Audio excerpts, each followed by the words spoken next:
Bismillahirrahmanirrahim. Assalamualaikum warahmatullahi wabarakatuh.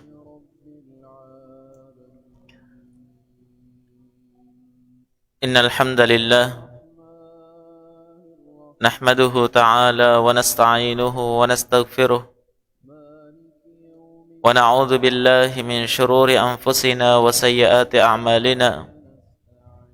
May yahdihillahu fala mudilla lahu ومن يضلل فلا هادي له وأشهد أن لا إله إلا الله وحده لا شريك له وأشهد أن محمدا عبده ورسوله صلى الله عليه وعلى آله وسلم تسليما كثيرا أما بعد.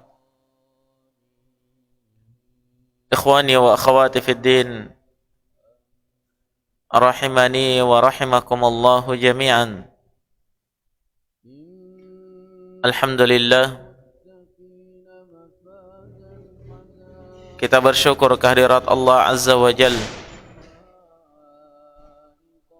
atas limpahan nikmat dan rahmatnya yang tak berhingga, sehingga di malam hari yang berbahagia ini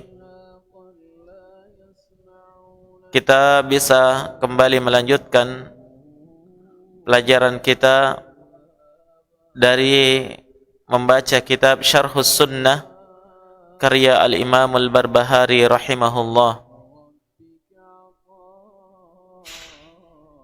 yang mana jamaah sekalian kita sudah sampai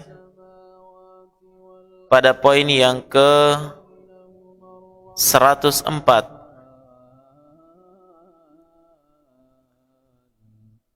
Qala rahimahullah wa'lam rahimakallah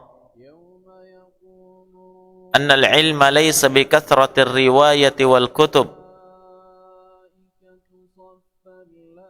innamal alim man ittaba'a al-ilma was sunan wa in kana qalilul ilmi wal kutub wa man khalafal kitaba was sunnata fahuwa sahibu bid'atin wa in kana kathirul ilmi wal kutub. Kata beliau, wa'lam, dan ketahuilah, rahimakallah, semoga Allah merahmatimu.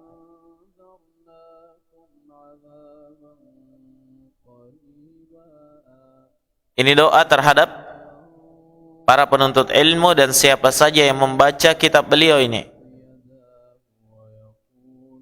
Senantiasa didoakan untuk mendapatkan rahmat dari Allah, kasih sayang dari Allah Subhanahu wa ta'ala. Ketahuilah bahwasanya ilmu itu bukanlah dengan banyaknya riwayat dan kitab-kitab, akan tetapi ilmu itu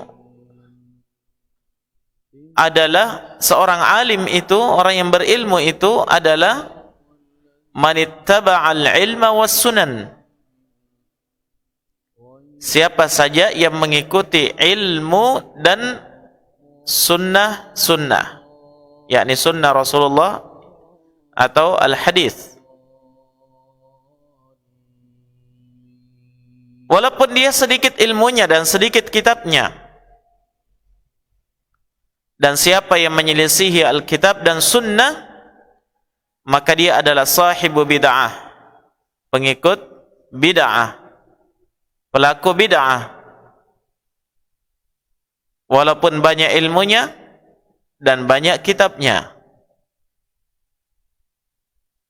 Nah, poin ini jemaah sekalian merupakan poin yang sangat penting, diketahui oleh setiap muslim. Kenapa? Pada poin ini seseorang harus membedakan siapa ahlus sunnah dan siapa ahlul bid'ah. Siapa orang yang berilmu sebenarnya dan siapa orang-orang yang hanya mengaku berilmu atau menyerupai orang-orang yang berilmu. Apa patokannya?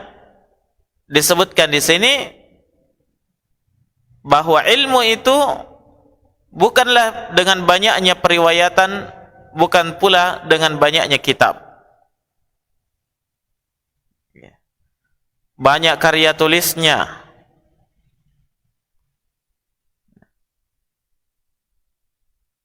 dia memiliki maktabah perpustakaan yang besar penuh dengan kitab, tapi tidak pernah dibaca atau tidak ditelaah. Terkadang orang terkecoh ketika datang ke maktabah atau perpustakaan seseorang, woi, ini ahlul ilm, ini orang berilmu ini. Kenapa? Kitabnya saja satu kontainer misalnya. Hebat dalam berbicara. Nah, terkadang ada orang yang menganggap seorang itu berilmu ketika orang itu sudah memiliki karya tulis yang banyak. Nah, baik di media cetak atau dia punya tulisan-tulisan di media sosial dan selainnya. Ternyata jamaah sekalian, bukan itu patokan ilmu dan bukan itu patokan orang-orang yang berilmu. Akan tetapi patokannya adalah manittaba'al ilma was sunan, siapa yang mengikuti ilmu dengan sebenar-benarnya dan sunnah-sunnah, yakni dia mengikuti Al-Quran dan sunnah. Karena kalau sekedar banyak kitab, orang-orang Yahudi dan Nasara, kita harus ingat mereka itu digelari dengan ahlul kitab, ahli kitab. Yahudi dan Nasara, mereka punya kitab, akan tetapi Allah Subhanahu wa taala mempermisalkan mereka dalam Al-Quran seperti permisalan apa? Seekor keledai yang membawa lembaran-lembaran. Perhatikan apa yang Allah sebutkan di dalam Al-Quran. Mathalul ladzina hummilut taurata thumma lam yahmiluha kamathalil himari yahmilu asfara bi'sa mathalul qaumil ladzina kadzabu biayatillah. Kata Allah Subhanahu wa taala, permisalan, contoh, perumpamaan orang-orang yang membawa kitab Taurat, kemudian dia tidak membawanya. Artinya orang-orang yang mempelajari kitab Taurat setelah itu dia tinggalkan, dia tidak mengamalkannya, dia tidak menelaahnya, sekedar dia baca, sekedar dia punya kitabnya. Kamathalil himari yahmilu asfara. Permisalannya, percontohannya seperti seekor keledai yang membawa apa? Lembaran-lembaran. Keledai bawa kitab, keledai bawa buku. Apa yang bermanfaat untuk dia? Dia tidak membaca, tidak menelaah, tapi kitab ada di punggungnya. Nah, seperti itu keadaan mereka, kata Allah Subhanahu wa taala. Kemudian Allah katakan, bi'sa mathalul qaumil ladzina kadzabu biayatillah. Sangat jelek, sangat buruk permisalan orang-orang yang mendustakan kitab Allah Subhanahu wa taala. Mereka punya kitab tapi didustakan. Apakah dia dustakan seluruhnya atau sebahagian dari kitab itu? Tidak bermanfaat terhadap dirinya. Ya. Maka ketika orang-orang Yahudi dan Nasara punya kitab, apakah serta-merta mereka disebut sebagai ahlul ilm? Orang-orang yang berilmu? Ternyata tidak. Justru Allah samakan mereka dengan seekor keledai. Ingat ya, keledai itu adalah binatang yang paling dungu, paling dongok, paling bodoh. Bawa kitab, kitab tidak mengangkat kebodohannya. Maka demikian pula jamaah sekalian, orang-orang yang hanya punya kitab, punya karya tulis, naam, orang-orang yang hanya punya Al-Quran tapi tidak ditelaah dan tidak didalami penafsirannya, makna-maknanya dan seterusnya, apalagi diamalkan, maka mereka itulah orang-orang yang disamakan oleh Allah seperti seekor keledai. Naam. Maka jangan serta-merta begitu mudah menganggap seseorang itu berilmu, atau lebih parah lagi menganggap dirinya berilmu. Ketika dia sudah pintar bicara, sudah menganggap dirinya orang yang berilmu, mensederajatkan dirinya dengan deretan ulama-ulama besar, sehingga dia bisa berfatwa sesuai dengan keinginannya, sesuai dengan hawa nafsunya, didasari di atas kebodohan. Maka orang-orang yang seperti ini yang membawa kerusakan di tengah agama ini. Naam, ikhwani wa akhwati fid din, rahimani wa rahimakumullah. Ingat, ilmu itu adalah orang-orang yang mengikuti Alkitab dan As-Sunnah. Mengikuti dengan cara apa? Dia pelajari, dia telaah, dia fahami isi dan kandungannya, dia cari penafsirannya, dia tanyakan kepada orang-orang yang berilmu ketika ada yang mengganjal di hatinya, dia yakini isi dan kandungannya, dia amalkan sesuai dengan kemampuannya. Itu artinya mengikuti Al-Quran dan As-Sunnah. Walaupun sedikit kitabnya, naam, tapi kitab yang sedikit itu dia manfaatkan betul, dia perhatikan betul, dia pelajari betul. Maka itulah orang yang berilmu hakikatnya. Itulah hakikat orang-orang yang berilmu. Maka dari itu seorang alim berkata, "Idza ra'aita kutuba talibal ilmi murattabah, idza ra'aita kutuba talibil ilmi murattabah, fa'lam annama huwa hajirun lah." Apabila kamu memperhatikan atau melihat kitab-kitab seorang penuntut ilmu itu selalu tersusun rapi, maka ketahuilah dia telah menjauhi ilmu itu. Ada kitabnya tapi tersusun rapi, artinya apa? Tidak pernah dibaca, tidak pernah ditelaah, kitabnya baru terus, tidak pernah usang kitabnya karena tidak ditelaah. Bahkan waliyadzubillah, terkadang ada penuntut ilmu yang mengaku dirinya seorang yang berilmu, ternyata kitabnya masih terbungkus dengan rapi, belum pernah dibuka bungkusnya. Bukan itu orang yang berilmu. Tapi orang yang berilmu adalah siapa yang mengikuti Alkitab dan As-Sunnah, dia telaah dengan sebaik-baiknya. Nah, walaupun sedikit kitabnya.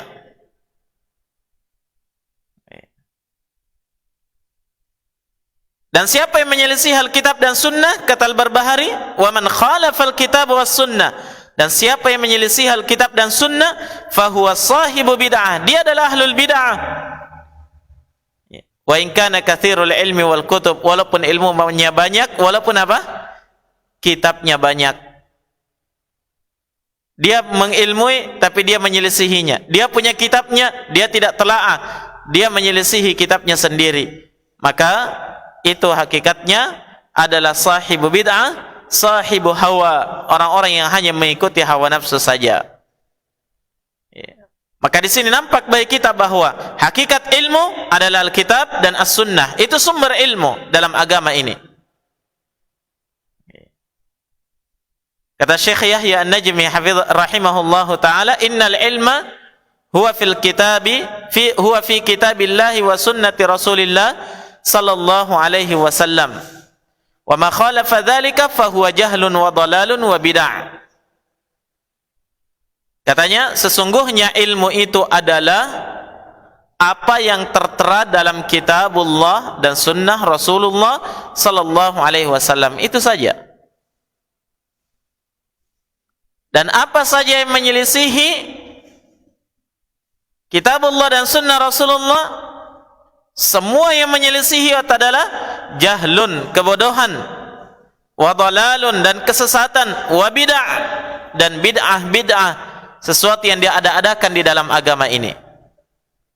Nah, ini tegas para ulama kita memperingatkan, ya, menjelaskan kepada kita bahwa hakikat ilmu apa yang tertera dalam Alkitab dan Sunnah. Dan jauh hari sebelumnya, sebelum masa kita ini, Al-Imam Al-Bukhari rahimahullah, beliau pernah berkata, kata Imam Al-Bukhari rahimahullahu ta'ala, "Al-ilmu ma qala Allahu wa qala Ar-Rasul, wa ma siwa dzalika fa waswasus syaitan." Hakikat ilmu itu adalah apa yang difirmankan oleh Allah dan apa yang disabdakan oleh Rasul. Qala Allah, qala Rasul, itulah ilmu. Selain daripada itu, yang menyelisihi qala Allah, qala Rasul, yang menyelisihinya itu apa? Waswasus syaitan, hanyalah waswas dari syaitan saja. Walaupun dia bicara panjang lebar, tapi menyelisihi Alkitab dan As-Sunnah, tidak ada dasar dalilnya, itu waswas syaitan, kalamun farigh, kalimat-kalimat kosong, omong kosong saja.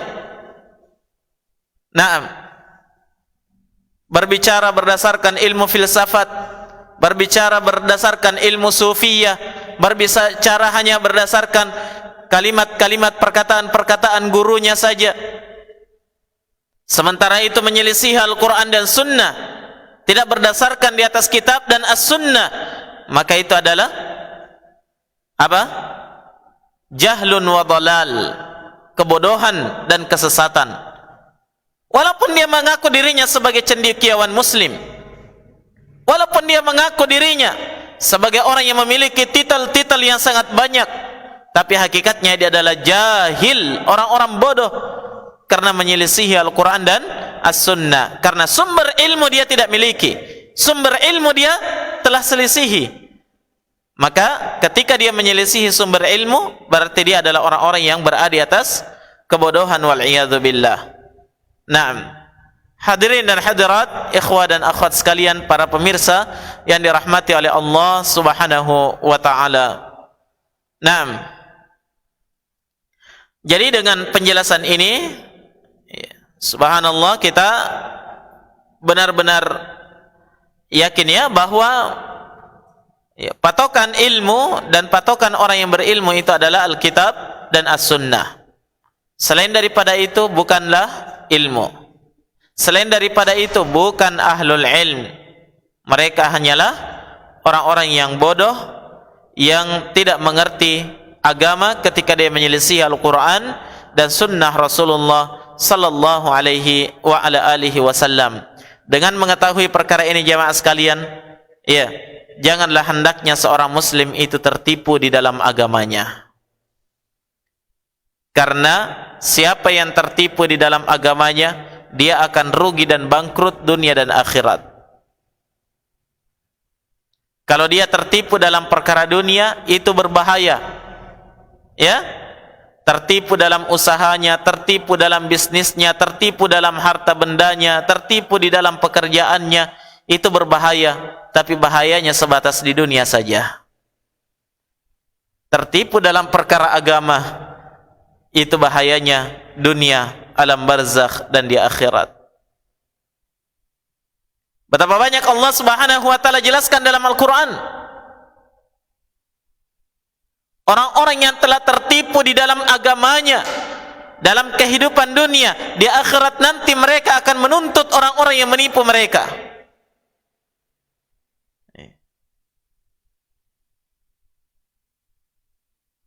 Betapa banyak di dalam Al-Quran. Di antaranya Allah berfirman, wa qala alladhina istud'ifu lilladhina istakbaru laula antum lakunna muslimin. Berkata orang-orang yang lemah, orang yang mengikut kepada orang-orang yang diikuti, orang-orang yang besar ketika di dunia, yang menjadi figur, yang menjadi panutan, yang diikuti di atas jalan yang keliru.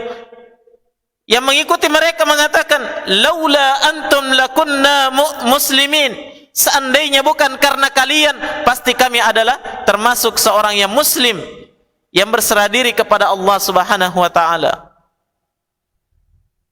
Dalam ayat yang lain, Allah Subhanahu wa taala menyebutkan ucapan mereka yang menyesal ini, yang tertipu ini. Apa kata Allah Subhanahu wa taala menyebutkan ucapan mereka? Fahal antum mughnuna anna nasiban minan nar. Wahai orang-orang yang kami ikuti, mampukah kalian menyelamatkan kami, melepaskan kami sedikit saja, sebahagian saja dari siksa neraka ini?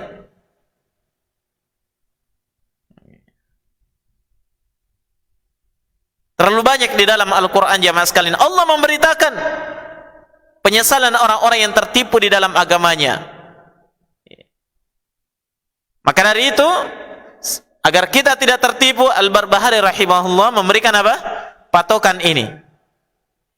Sehingga kalau ada orang yang berbicara, ada orang yang mengaku dirinya berada di atas kebenaran, mendakwahkan kepada jalan yang lurus, maka jangan serta-merta kita tertipu, terpengaruh dengan kalimat-kalimat manisnya, penampilan-penampilannya yang baik, gelar-gelarnya yang banyak.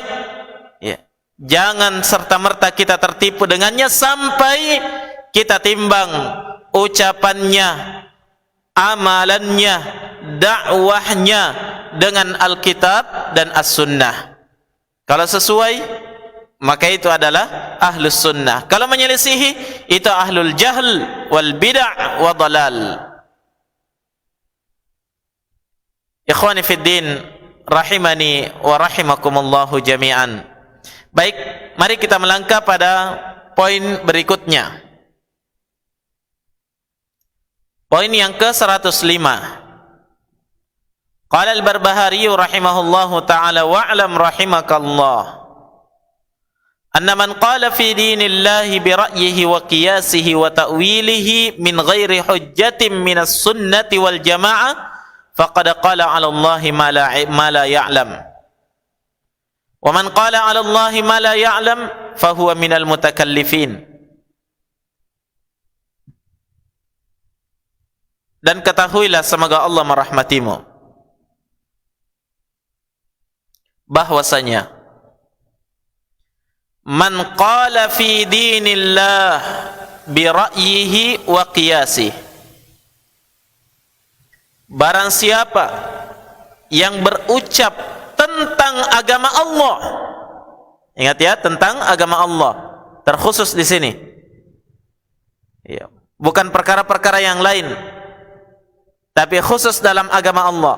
Siapa saja yang berucap tentang agama Allah dalam perkara agama, dia berucap hanya berdasarkan ra'yihi, pendapatnya saja, berasal dari akal fikirannya, wa qiyasihi, dan kiasnya, dia mengkiaskan sesuatu dengan yang lain. Kalau ini dan ini diperbolehkan, berarti ini dan ini juga diperbolehkan. Namanya kias, Kenapa? Karena mirip-mirip. Itu namanya kias.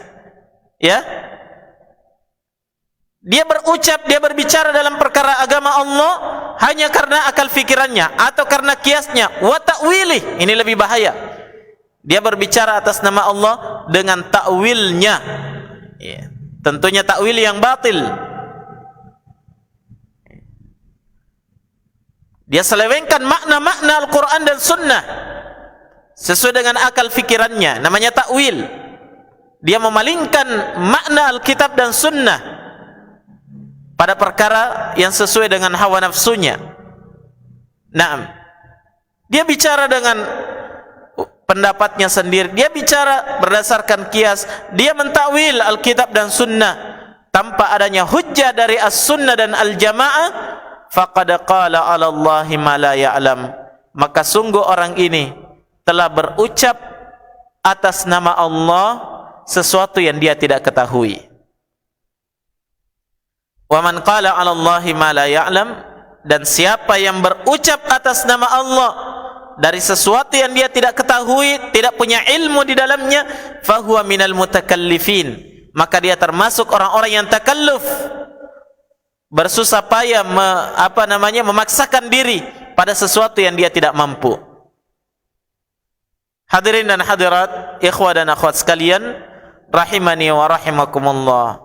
Pada poin ini Al-Barbahari rahimahullah menjelaskan kepada kita betapa bahayanya berbicara dalam perkara agama Allah dari sesuatu yang kita tidak ilmui. Karena itu bentuk berucap atas nama Allah tanpa ilmu. Dan berucap atas nama Allah tanpa ilmu, konsekuensinya berat. Akibatnya berbahaya. Karena dia termasuk orang yang takalluf, bersusah payah untuk menggapai sesuatu yang dia tidak mungkin untuk dia gapai. Naam. Dan orang-orang yang berbicara atas nama Allah, mereka itulah orang-orang yang telah terjatuh di dalam dosa yang sangat besar. Bahkan disebutkan oleh Imam Ibn Al-Qayyim rahimahullah, kata beliau, al-qawlu 'ala Allahi bighairi ilm, berucap atas nama Allah sesuatu yang dia tidak ilmui, dia tidak punya pengetahuan di dalamnya, itu adalah dosa yang mencapai tingkatan keempat yang Allah Subhanahu wa taala sebutkan di dalam surah Al-A'raf.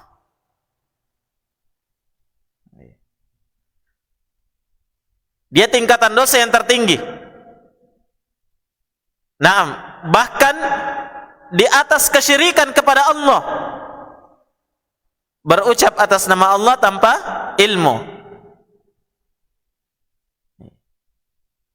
Perhatikan ya, Allah Subhanahu wa taala sebutkan dalam surah Al-A'raf, qul innama harrama rabbiyal fawahisha ma dhahara minha wa ma batan wal ithma wal baghya bighairil haqq wa an tusyriku billahi ma lam yunazzil bihi sultana wa an taqulu 'ala Allah ma la ta'lamun.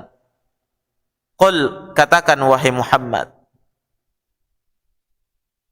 yang diharamkan oleh Rabbku itu innama, hanyalah, hanya ini yang diharamkan oleh Allah.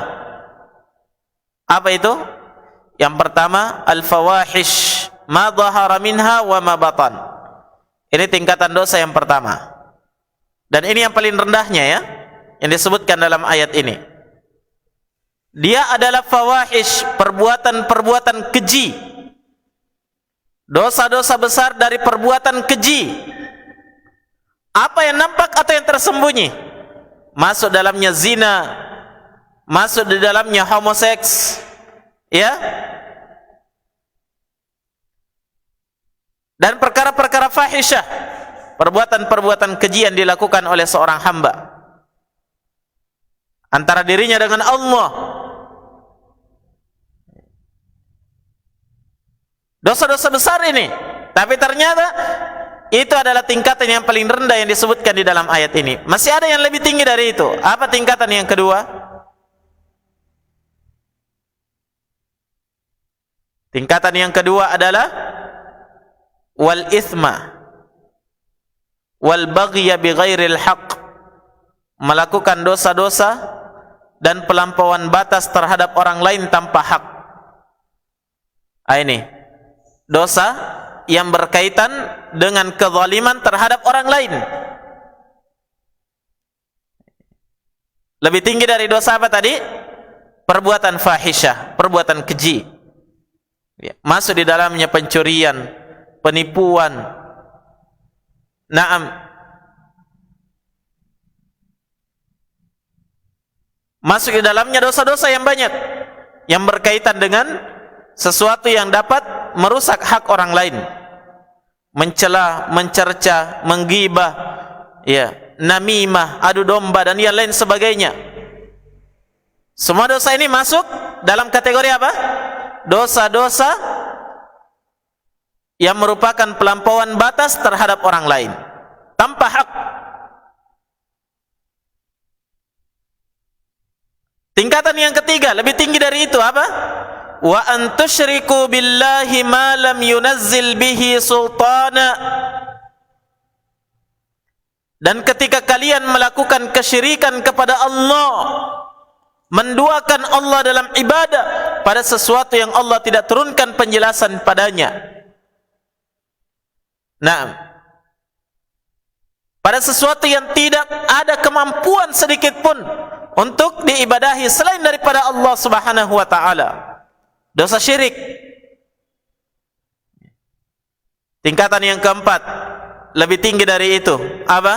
Wa an taqulu 'ala Allah ma la ta'lamun. Tatkala kalian berucap atas nama Allah sesuatu yang kalian tidak ketahui, bicara tanpa ilmu. Naam.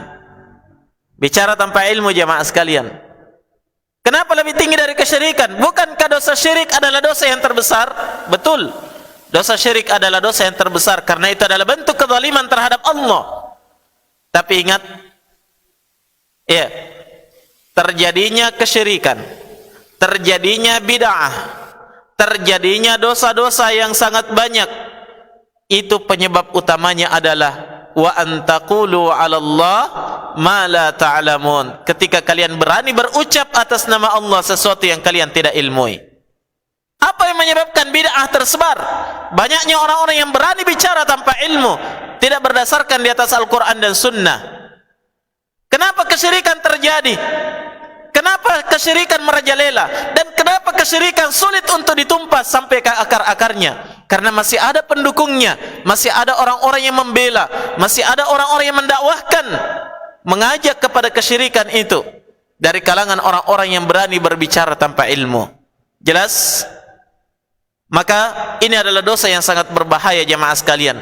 Pangkal dari dosa-dosa yang lainnya ketika seorang itu berani berucap tanpa ilmu. Oleh karena itu, kita diwajibkan untuk belajar agama dari sumber yang benar, Al-Quran dan Sunnah, sesuai dengan pemahaman Nabi dan para sahabatnya dan para ulama salaf. Itulah jalan yang lurus.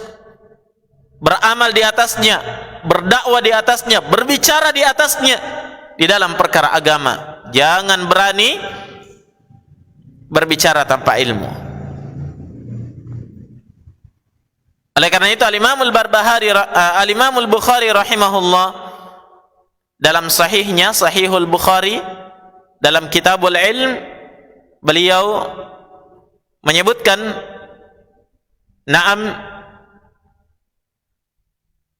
satu judul bab, ya, tarjamah, yang mana fikih Imamul Bukhari dalam kitab sahihnya ada pada judul babnya, ya. Apa kata Al-Imamul Bukhari rahimahullah? Kata beliau, babul ilmi qabla al-qawli wal amal. Bab tentang wajibnya berilmu sebelum berucap dan beramal. Wa qaulillahi ta'ala, dan firman Allah Subhanahu wa ta'ala, beliau menyebutkan ayat. Apa ayatnya? Fa'lam annahu la ilaha illallah wastaghfir li dzambik. Ketahuilah, ilmuilah, dialah Allah Subhanahu wa ta'ala, tiada sembahan yang berhak diibadahi kecuali Dia.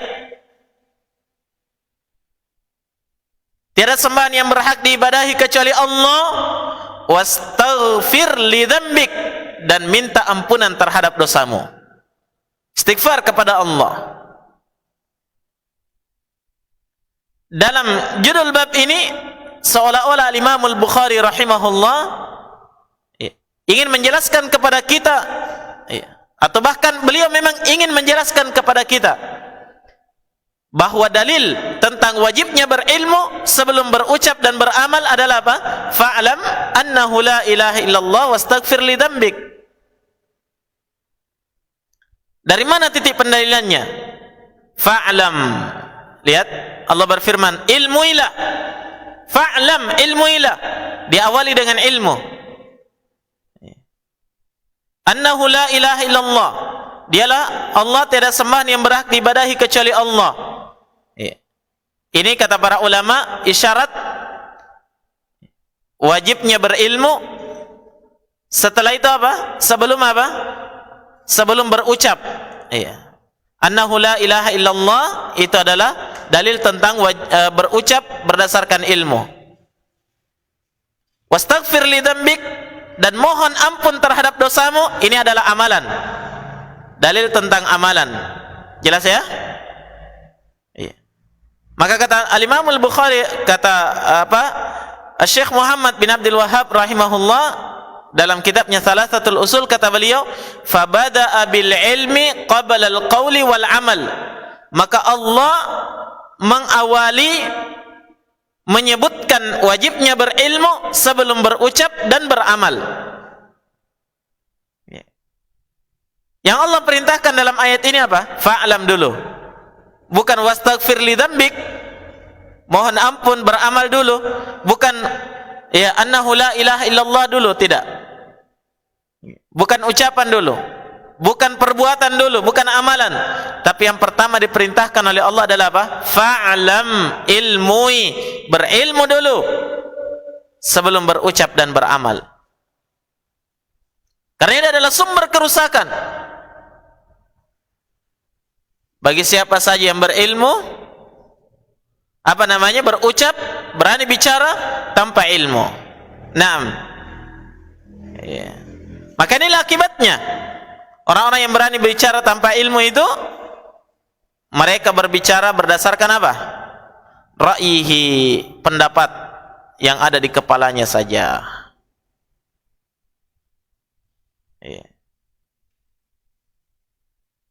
Kenapa? Karena dia mau bicara tidak ada ilmunya. Yang sangat berbahaya, karena ini adalah dalam perkara agama. Mengucapkan ini halal, ini haram, sementara tidak ada sumbernya dari Al-Quran dan Sunnah. Mengatakan ini disyariatkan, ini tidak disyariatkan, dan seterusnya, sementara tidak ada sumbernya dari Al-Quran dan Sunnah. Maka dari itu Allah Subhanahu wa taala peringatkan ahlul kitab, Yahudi dan Nasara di dalam Al-Quran. Kata Allah Subhanahu wa taala, "Wala taqulu lima tasifu alsinatikumul kadhiba hadza halalun wa hadza haramun."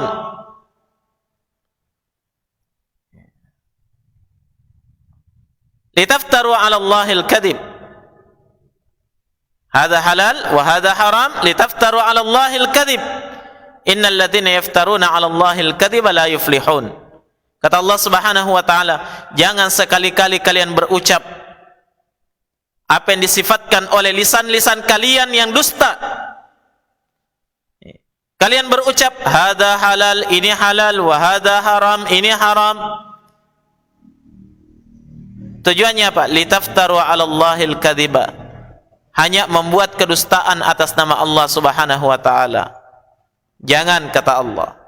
Kenapa? Innal ladzina yaftaruna 'ala Allahil kadhib, sesungguhnya orang-orang yang membuat-buat kedustaan atas nama Allah, la yuflihun, tidak akan beruntung, pasti binasa. Nah, kenapa binasa? Karena dia sendiri sesat dan menyesatkan orang lain. Ini kebinasaan besar dan pasti akan dituntut pada hari kiamat. Ditanyakan pada hari kiamat tentang apa yang telah diucapkan, dan banyak orang yang telah mengikuti ucapannya tersebut yang tidak berdasarkan ilmu dari kitabullah dan sunnah Rasul sallallahu alaihi wa ala alihi wasallam. Allah Subhanahu wa taala berfirman dalam Al-Qur'an, "Wala yus'alunna yaumal qiyamati amma kanu yaftarun." Dan pasti pada hari kiamat mereka akan ditanya tentang apa yang telah mereka perbuat, mereka lakukan, ya, berupa kedustaan-kedustaan atas nama Allah Subhanahu wa taala. Ya. Permulaan ayat ini Allah Subhanahu wa taala menceritakan keadaan sebagian orang yang berani menanggung dosa orang lain. Coba lihat ya. Supaya diikuti, supaya dipercaya. Pokoknya berani dia tanggung dosanya orang. Kata Allah Subhanahu wa taala, apa kata Allah di dalam ayat ini? Di awal ayat ini, wa qala alladziina kafaru lil ladziina aamanu ittabi'u sabilana wal nahmil khatayakum wa ma hum bihamilina min khatayahum min syai' innahum lakadzibun. Kata Allah Subhanahu wa taala, maka orang-orang kafir itu berkata kepada orang yang beriman, apa katanya? Ittabi'u sabilana, ikuti jalan kami, wal nahmil khatayakum, kami yang akan tanggung dosa-dosa kalian nanti. Kalau memang salah jalan ini, kami yang tanggung dosa kalian. Coba lihat, meyakinkan betul ya? Apa dasarnya? Apa ilmunya? Mana dasar jalan yang mereka dakwahkan? Tidak ada dasarnya, di atas kesesatan. Tapi untuk meyakinkan orang, kami yang tanggung dosa kalian. Bukankah ini mirip dengan ucapan orang-orang sekarang mengatakan, ya, ikut saja, laksanakan saja, kalau memang tidak ada contohnya, saya yang tanggung dosanya. Iya kan? Sering kita dengarkan seperti itu jamaah sekalian, wal iyadzubillah. Ternyata ini adalah ucapan yang sudah diucapkan oleh orang-orang kafir dahulu.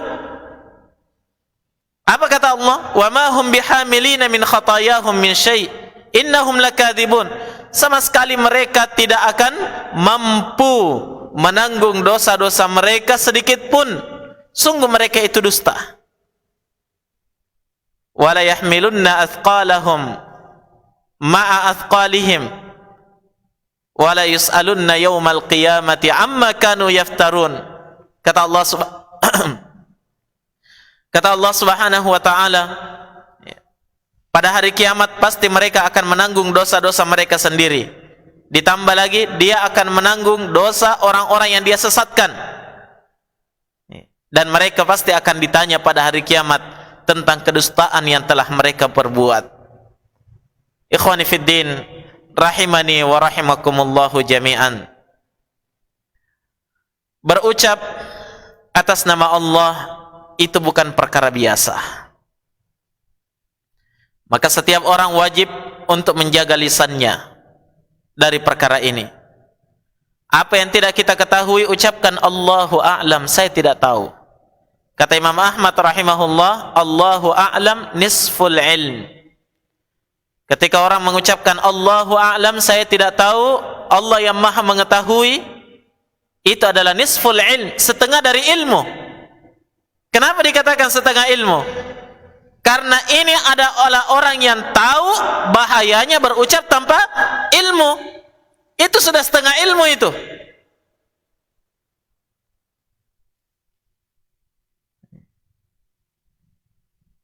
Setengah ilmu. Oleh karena itu jemaah sekalian, kita lihat para ulama kita, Masya Allah, mereka sangat zuhud dari berbicara sesuatu yang mereka tidak ketahui. Bersamaan dengan ilmunya sangat luas, hafalan hadisnya ratusan ribu,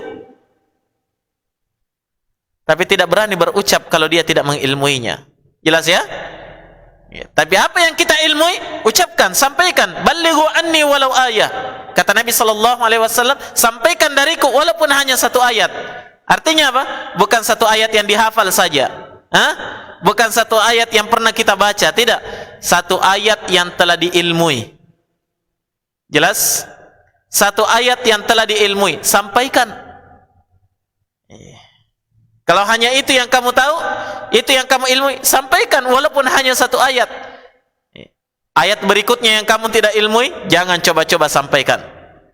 Jangan coba-coba berbicara di atasnya, apalagi hanya berdasarkan pemikiran saja. Nah, Karena itu adalah kezaliman yang sangat besar. Kata Allah Subhanahu wa taala, "Faman adlamu mimman iftara 'ala Allahi kadhiba liyudilla an-nasa bighairi 'ilm." Maka siapakah yang lebih zalim? Siapa yang lebih besar kezalimannya dari orang-orang yang telah membuat kedustaan atas nama Allah untuk menyesatkan manusia tanpa ilmu? Siapa yang lebih zalim, kata Allah, dari dosa orang-orang yang seperti ini? Naam, al-ikhwa wal akhawat rahimani wa rahimakumullah. Naam, akibat dari berani berbicara tanpa ilmu menjatuhkan mereka pada apa? Berucap di atas perkara agama Allah bi ra'yihi, dengan pendapat-pendapatnya saja, dengan kiasnya, ya. Kalau mirip-mirip, sudah sama hukumnya itu. Iya. Sebagian lagi mengatakan, siapa yang mengatakan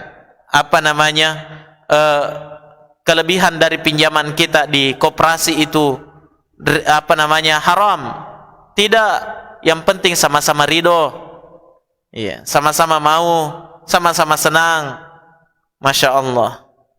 Berani bicara tanpa ilmu.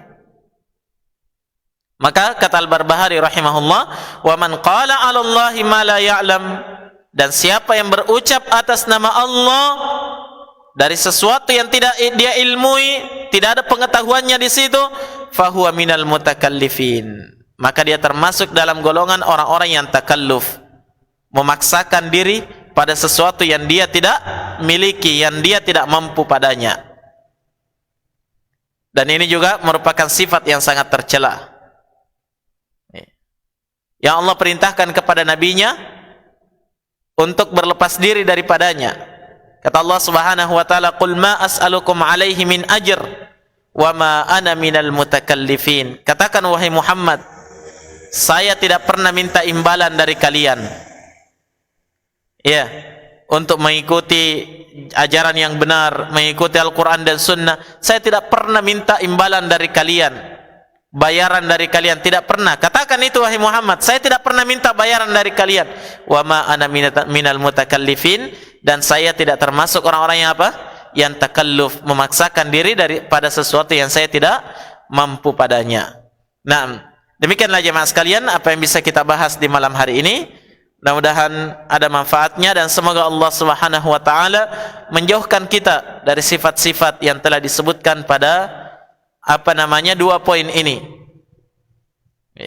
Yang mana pada poin yang ke-104 tadi, sifat yang sangat berbahaya di situ adalah orang-orang yang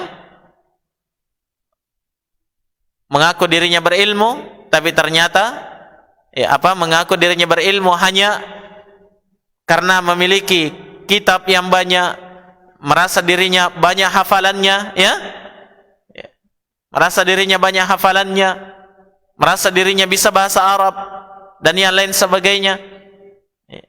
Tertipu dengan itu sehingga merasa dirinya orang-orang yang berilmu, sementara ucapan dan amalannya itu menyelisih Al-Quran dan As-Sunnah. Dan bahaya tertipu terhadap orang-orang yang seperti ini. Ya, baik. Kemudian pada poin yang ke-105 tadi, kita berlindung kepada Allah dari sifat orang-orang yang berani berucap atas nama Allah tanpa ilmu. Nah, naktafi bihadzal qadar, lebih dan kurangnya mohon dimaafkan. Subhanakallahumma bihamdik, asyhadu an la ilaha illa anta, astaghfiruka wa atubu ilaik. Walhamdulillahi rabbil alamin.